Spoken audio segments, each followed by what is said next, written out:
Assalamualaikum warahmatullahi wabarakatuh. Perkenalkan, nama saya Wagini dengan NIM 821241002 dari Prodi S1 Keperawatan semester 3A. Pada video kali ini saya akan menjelaskan tentang anatomi dan fisiologi sistem pernafasan dan patofisiologi TB paru. Untuk memenuhi tugas mata kuliah keperawatan dewasa, sistem kardiovaskuler, respirasi, dan hematologi. Sistem pernapasan adalah sekumpulan organ-organ yang terlibat dalam proses pertukaran oksigen dan karbon dioksida di dalam darah. Nah, ini adalah organ-organ yang terdapat dalam sistem pernapasan manusia. Organ pernapasan manusia terdiri dari organ pernapasan atas dan organ pernapasan bawah. Organ pernapasan atas terdiri dari hidung, faring, laring, dan trakea.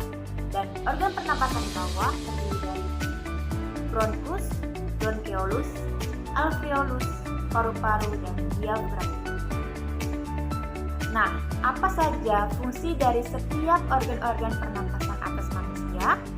Yang pertama ada hidung. Hidung berfungsi sebagai tempat keluar masuknya udara setiap kali kita bernafas. Yang kedua ada faring. Faring berfungsi untuk melembabkan udara sebelum sampai ke paru-paru. Yang ketiga ada laring. Laring berfungsi sebagai tempat mengalirkannya udara dari faring menuju ke trakea. Nah, selanjutnya ada fungsi dari organ pernapasan bawah. Ada trakea. Trakea berfungsi sebagai tempat menyalurkannya udara dari laring menuju ke bronkus. Selanjutnya ada bronkus. Bronkus berfungsi sebagai tempat mengantarkannya udara dari saluran pernapasan atas menuju ke dalam paru-paru. Selanjutnya ada bronkeolus. Bronkeolus berfungsi sebagai tempat menyalurkannya udara dari bronkus menuju ke alveolus. Selanjutnya ada alveolus. Alveolus berfungsi sebagai tempat mengambilnya oksigen yang masuk ke dalam tubuh dan mengeluarkan karbon dioksida. Selanjutnya ada paru-paru. Paru-paru berfungsi sebagai tempat pertukaran oksigen dan karbon dioksida. Selanjutnya ada diafragma. Nah, diafragma ini adalah otot utama yang berperan dalam proses inspirasi dan ekspirasi. Pada saat kita mengambil napas, udara akan masuk ke tubuh melalui hidung, dan rongga hidung akan menyaring kotoran dari udara tersebut. Kemudian, udara akan dilembabkan terlebih dahulu oleh organ yang disebut dengan faring, karena udara yang dingin ataupun panas itu dapat menyakiti paru-paru. Nah, setelah itu udara akan masuk ke batang tenggorokan atau trakea. Nah, dari trakea udara akan masuk menuju ke paru-paru melalui bronkus, menuju ke bronkeolus, kemudian menuju ke alveolus. Nah, di alveolus ini terjadi pertukaran oksigen dan karbon dioksida, yang dimana oksigen ini akan masuk ke kapiler darah menuju ke jantung untuk disebarkan ke seluruh tubuh, dan karbon dioksida ini akan didorong menuju ke bronkeolus, kemudian ke bronkus, ke trakea, dan keluar melalui hidung. TBC atau tuberkulosis adalah penyakit yang disebabkan oleh infeksi bakteri. Tuberkulosis atau TBC merupakan penyakit menular yang menyerang paru-paru. Penyakit ini bisa berdampak buruk pada tubuh, bahkan hingga mengancam nyawa. Bakteri penyebab TB yaitu Mycobacterium tuberculosis menyebar ketika penderita TB mengeluarkan dahak atau cairan liur yang berisikan kuman tersebut ke udara. Misalnya pada saat batuk, bersin, berbicara, ataupun meludah sembarangan.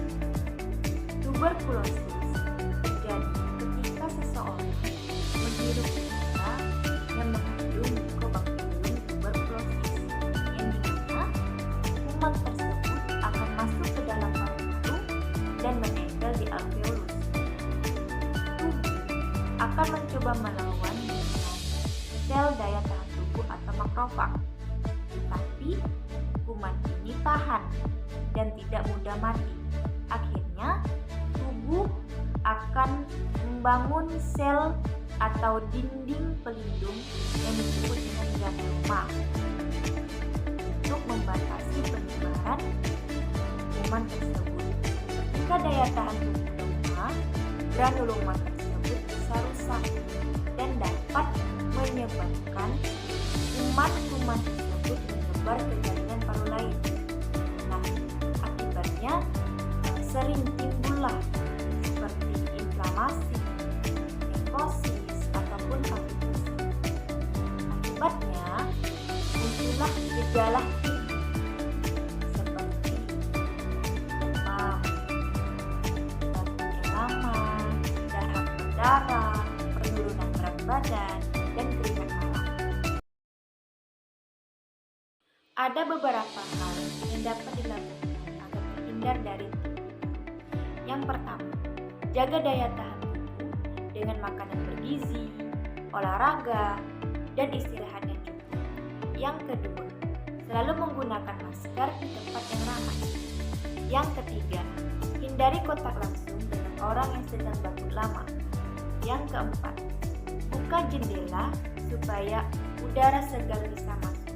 Dan yang terakhir, yang kelima adalah imunisasi TB.